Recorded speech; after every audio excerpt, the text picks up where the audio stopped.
10장 5절에서 15절 말씀입니다. 마태복음 10장 5절에서 15절 말씀, 이 시간 함께 같이 봉독하겠습니다. 예수께서 이 12를 내보내시며 명하여 이르시되 이방인의 길로도 가지 말고 사마리아인의 고을에도 들어가지 말고 오히려 이스라엘 집에 잃어버린 양에게로 가라. 가면서 전파하여 말하되 천국이 가까이 왔다 하고 병든 자를 고치며 죽은 자를 살리며 나병 환자를 깨끗하게 하며 귀신을 쫓아내되 너희가 거저받았으니 거저주라. 너희 전대에 금이나 은이나 동을 가지지 말고 여행을 위하여 배낭이나 두벌 옷이나 신이나 지팡이를 가지지 말라. 이는 일꾼이 자기의 먹을 것을 받는 것이 마땅함이라. 어떤 성이나 마을에 들어가든지 그 중에 합당한 자를 찾아내어 너희가 떠나기까지 거기서 머물라. 또 그 집에 들어가면서 평안하기를 빌라. 그 집이 이에 합당하면 너희 빈 평안이 거기 임할 것이요 만일 합당하지 아니하면 그 평안이 너희에게 돌아올 것이니라. 누구든지 너희를 영접하지도 아니하고 너희 말을 듣지도 아니하거든 그 집이나 성에서 나가 너희 발의 먼지를 떨어버리라. 내가 진실로 너희에게 이르노니 심판날에 소돔과 고모라 땅이 그 성보다 견디기 쉬우리라. 아멘. 지금 마태는 8장 그리고 9장까지 총 10가지의 이적을 기록을 했습니다. 이런 표적들을 기록한 이유는 크게 두 가지입니다. 첫 번째는 예수님이 하나님의 아들이시고 이 세상의 왕 중의 왕이시고 우리를 구원하러 온 메시아이심을 강력하게 보여주는 그런 기적들을 일부러 기록해 놓았습니다. 그리고 두 번째 목적은 그 기적을 경험해서 예수님을 만나서 구원받은 사람들이 어떻게 살아가야 되는가, 그것을 가르쳐 주기 위해서, 사명을 부여하기 위해서 이 본문들을 일부러 8장 9장에 모아서 기록했던 것입니다. 그러면서 예수님이 제자들을 부르는 장면을 10장에서 시작했습니다. 여기서 예수님이 제자들을 12명을 부르십니다. 근데 그 명단을 보면 참 독특합니다. 어제 본문에도 있었지만 하나하나 명단을 살펴보면 그 이름 옆에 수식어들이 붙은 이름들이 있습니다. 4절에 보면 가나나인 시몬이라는 사람이 나옵니다. 이 사람은 가나나인이라는 단어가 다른 본문에 보면 셸롯인 시몬이라고 나오는데, 이 셸롯이라는 것은 당시에 유대 사회에 존재했던 당의 이름입니다. 어떤 당이냐면 이 로마의 식민지 지배를 받고 있던 유대인들 중에 반로마 세력이 있었습니다. 로마에 저항하고 독립을 꿈꾸는 당시로 치면 테러 단체 같은 그런 조직이었습니다. 철저히 로마에 저항하는 그런 시몬이라는 사람을 예수님이 제자로 부르십니다. 완전히 애국자인 것입니다. 그런데 또 3절에 보면 또 다른 한 사람이 나옵니다. 세리 마태가 나옵니다. 자기 이름을 이렇게 세리라는 직업을 붙여서 일부러 부르고 있는 것입니다. 세리는 어떤 사람입니까? 로마가 인정한 공식적인 세금을 거두는 사람이었습니다. 친로마인이었던 것입니다.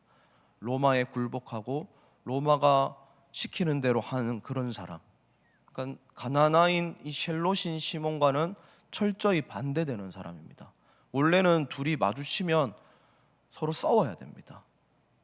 무슨 일이라도 일어나야 되는 관계인 것입니다. 그런데 이 두 사람을 한꺼번에 부르십니다. 이 외에 몇 면을 보면 서로 섞일 수 없는 사람들을 예수님이 부르셨습니다. 여러분, 예수님이 12명을 부르신 것은 의미가 있습니다. 이 12라는 숫자가 성경에 많이 나오는데 구약과 연결시키면 이스라엘의 12지파를 상징합니다. 야곱의 아들 12명을 통해서 이스라엘이 세워졌지 않습니까? 그래서 이스라엘을 상징하는 건데, 영적인 이스라엘, 즉 구원받은 하나님을 믿는 공동체를 상징하고 있는 겁니다. 이 12명의 제자들을 세우면서 하나님 앞에 구원받은 공동체는 어떤 모습을 이루어가야 되고 이 공동체는 앞으로 어떻게 살아가야 되는지, 그것을 가르쳐 주기 위해서 12명의 제자들을 대표해서 불렀던 겁니다. 즉 교회를 말하는 것입니다. 하나님 믿는 사람들끼리 모인 공동체, 그 교회는 어떤 사람들이 부름받았고 어떤 사람들이 부름받은 구원받은 사람들이 세상을 향해서 어떤 모습으로 살아가야 되는지 그것을 보여주기 위해서 이런 사람들 12명을 모았던 것입니다. 여러분, 섞일 수 없는 사람들이 모인 것이 바로 교회 아니겠습니까? 교회는 다 너무 다른 사람들끼리 모인 것입니다. 비슷한 사람들끼리 모이면 교회가 반쪽짜리 교회입니다. 섞일 수 없지만, 서로 너무 다르지만, 너무 생각도 다르고 사는 것도 다르고 방식도 다르지만 하나님이 한 곳에 모아주신 곳, 이곳이 바로 교회인 것입니다. 그러면 교회 안에서 어떻게 해야 될까요? 서로 다른 것을 더 드러내야 될까요?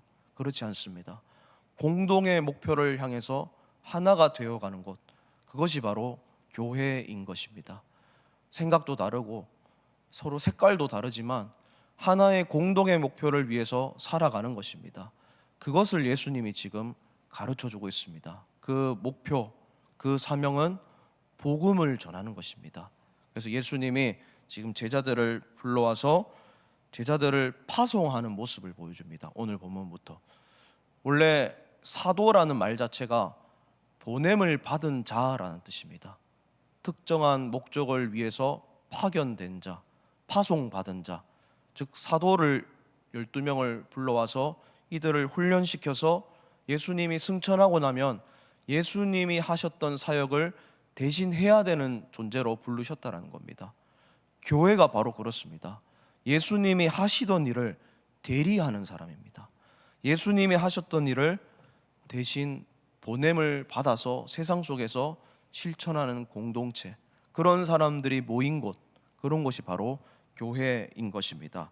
자, 그러면 예수님이 제자들을 파송하면서 어떤 말씀을 하시냐면 첫 번째로 이렇게 말씀하십니다. 5절 말씀에 보면 이방인의 길로도 가지 말고 사마리아인의 골에도 가지 말고 잃어버린 양에게로 가라라고 합니다.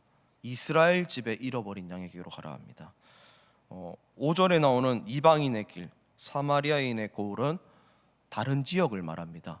이방인은 선교를 말하는 것이죠. 다른 지역으로 가라는 겁니다. 가지 말라는 겁니다. 오히려.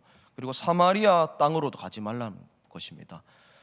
이방인 선교를 하지 말라는 것이 아닙니다. 예수님은 줄곧 이방인 선교를 해오셨습니다.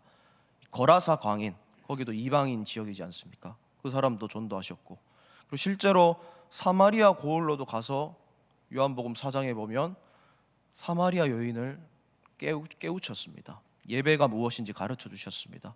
그러니까 예수님은 이방 선교와 사마리아 고을을 터부시 여기시는 것이 아니라 평상시에는 그렇게 그 사람들 선교하시고 전도하셨지만 지금 제자들을 보내시면서 당장 지금 중요하게 생각해야 되는 것이 무엇인지 가르쳐주고 있는 것입니다. 이스라엘 집에 잃어버린 양에게로 먼저 가라는 것입니다. 잃어버린 양이 무엇입니까? 같이 있었다가 지금 안 보이는 양을 말하는 겁니다. 즉 가까운 사람들을 말하는 겁니다. 유대인 공동체 사회에서 하나님을 믿다가 실족한 사람, 지금 당장 예수님을 거부하는 나와 가까운 가족, 친족, 그런 사람들에게로 먼저 가라고 지금 예수님이 제자들에게 파송하시면서 말씀하고 있는 것입니다. 우리 사랑하는 세관교회 성도님 여러분, 우리에게도 잃어버린 자들이 주변에 많이 있습니다. 특별히 코로나라는 계기로 많은 분들이 길을 잃어버리고 방황하고 있습니다.